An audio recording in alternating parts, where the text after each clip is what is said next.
ফেলে দেওয়া জিনিস থেকে যদি এত সুন্দর কিছু হয় তাহলে ক্ষতি কি? আসসালামু আলাইকুম everyone, welcome back to my another video. আজকে আমরা কিছু ওয়েস্টেজ থেকে একটি সুন্দর জুয়েলারি বক্স তৈরি করব। ভিডিওতে দেখতেই পাচ্ছেন আমি আমার বাবার ওষুধের কৌটোগুলো নিয়ে নিয়েছি। যেহেতু আমার বাবা প্রায় অসুস্থ থাকেন এবং ওনার ওষুধের প্রয়োজন পড়ে, তাই আমার বাসায় এই ধরনের কৌটোর অভাব নেই। তাই ভাবলাম এগুলো দিয়ে কিছু একটা তৈরি করা যায়। কৌটোগুলোকে একটু নিউ লুক দেওয়ার জন্য আমি ইউজ করেছি ফেভিক্রিলের ক্লেগুলোকে ভালোভাবে মিক্স করার জন্য আমি ট্যালকাম পাউডার নিয়ে নিয়েছি। যে কোনো ধরনের পাউডারই এখানে ইউজ করা যায়, এটা কোনো স্পেসিফিকেশন নেই। এবার আমি কৌটোর মুখটাকে কভার করে নেব। আমি কৌটোর মুখটাকে সেম রাখতে চাইনি, তাই এটাকে একটু চেঞ্জ করে নিয়েছিলাম। এবার আমি সম্পূর্ণ কৌটোর গায়ে বিভিন্ন ডিটেলস অ্যাড করতে শুরু করব। আমি চেষ্টা করেছি এটাকে একটা ফেরি হাউস লুক দেওয়ার, ছোটো ধরনের ফেরি হাউসগুলো যেরকম থাকে, তাই আমি এটাকে সেই ধরনের জিনিসপত্র দিয়েই ডেকোরেট করব, যেমন বিভিন্ন ধরনের গাছপালা, ফুল ইত্যাদি। তো এবার আমি ডোটাকে কাট করে নিয়েছি।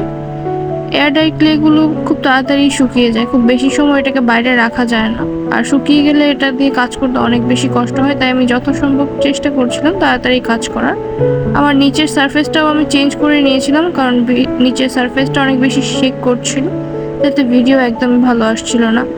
আমি এক এক করে ডিটেলসগুলো দেওয়া শুরু করেছি। দরজাটাতে আমি ছোট একটা লক দিয়ে দিয়েছি। এবার আমি উইন্ডোটাকে ক্রিয়েট করে নেব। উইন্ডোটাকে সেট করে আমি ফেভিক্রিল গ্লু এর সাহায্যে উইন্ডোটাকে লাগিয়ে নেব। এবার আমি আরও কিছু ডিটেলস অ্যাড করার জন্য ছোট ছোট কিছু ফ্লাওয়ার বানিয়ে নেব। আমি ভিডিওটাকে অনেক বেশি জুম করে দিয়েছি যাতে বোঝা যায় আমি ফ্লাওয়ারগুলো কিভাবে বানিয়ে নিয়েছি। ফ্লাওয়ারগুলো বানানো খুবই ইজি। এই টেকনিকের ফ্লাওয়ারটা ক্রিয়েট করা আপনারা আগেও দেখেছেন আমার অন্য আরেকটা ক্লের ভিডিওতে। আমি এরকম অনেকগুলো ফ্লাওয়ার বানিয়ে নিয়েছি এবং কিছু ছোট ছোট পাতা বানিয়ে নিয়েছি, দেখতেই পাচ্ছেন। ওটাতে এবার আমি কিছু ডিটেলস অ্যাড করে নেব। এর জন্য আমি আমার কাটারটার অপোজিট ডিরেকশনটা ইউজ করেছি। আমি আলাদা কোনো ক্লে টুল ইউজ করিনি, ওটা আসলে প্রয়োজন পড়েনি। ডিটেলস অ্যাড করা হয়ে গেলে এবার আমি এটার উপর দিকে একটা ছোট্ট হাতল বানিয়ে নিব, যাতে এটা দেখতে আরেকটু বেশি সুন্দর লাগে। যদিও এবার হাতলটা দেখতে খুবই নড়বড়ে লাগছে, কিন্তু এটা যখন শুকিয়ে যাবে তখন এটা একদম পারফেক্টলি সেট হয়ে যাবে। হাতলটা সেট করার পর আমি এটাতে গ্লু দিয়ে ফ্লাওয়ারগুলোকে একটা একটু করে অ্যাটাচ করে দেব। আমি র্যান্ডমলি বিভিন্ন জায়গায় ফুলগুলোকে লাগিয়ে নিচ্ছিলাম। ফুলগুলোকে লাগানো হয়ে গেলে আমি বাকি ক্লেটুকু দিয়ে লতা পাতা ক্রিয়েট করে নেব। পাতা তো আগেই ক্রিয়েট করা আছে, লতা ক্রিয়েট করে নেব। আমি খুব বেশি একটা লতা ব্যবহার করিনি, ছোট ছোট করে অল্প কিছু লতা পাতা ইউজ করেছি এবং ফেভিক্রিলের সাহায্যে আমি এগুলোকে গ্লু করে দিয়েছি। হ্যান্ডেলটা এখনও ঝুলে পড়ছে, এটা যখন শক্ত হয়ে যাবে তখন এটা একদম শক্তভাবে স্টিকি হয়ে যাবে, তাই এটা নিয়ে এত চিন্তা করার একদমই কিছু নেই। সবগুলো লতা অ্যাড করা হয়ে গেলে আমি এক এক করে বাকি পাতাগুলো লাগিয়ে দিব এবং এটাকে এইভাবেই রেখে দেবো কিছুক্ষণের জন্য।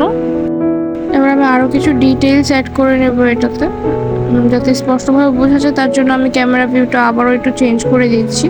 আর এটার জন্য আমি সিম্পলি আমার নাইফের মাথাটাই ইউজ করেছি, কোনো এক্সট্রা টুল আমি ইউজ করিনি।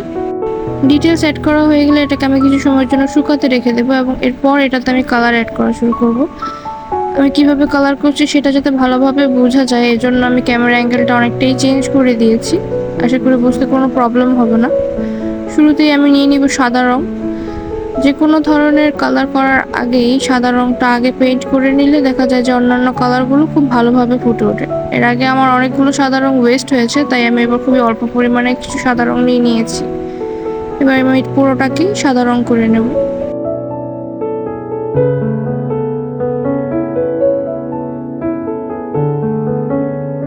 রং করা হয়ে গেলে এটাকে আমি কিছু সময় শুকোতে রেখে দেব।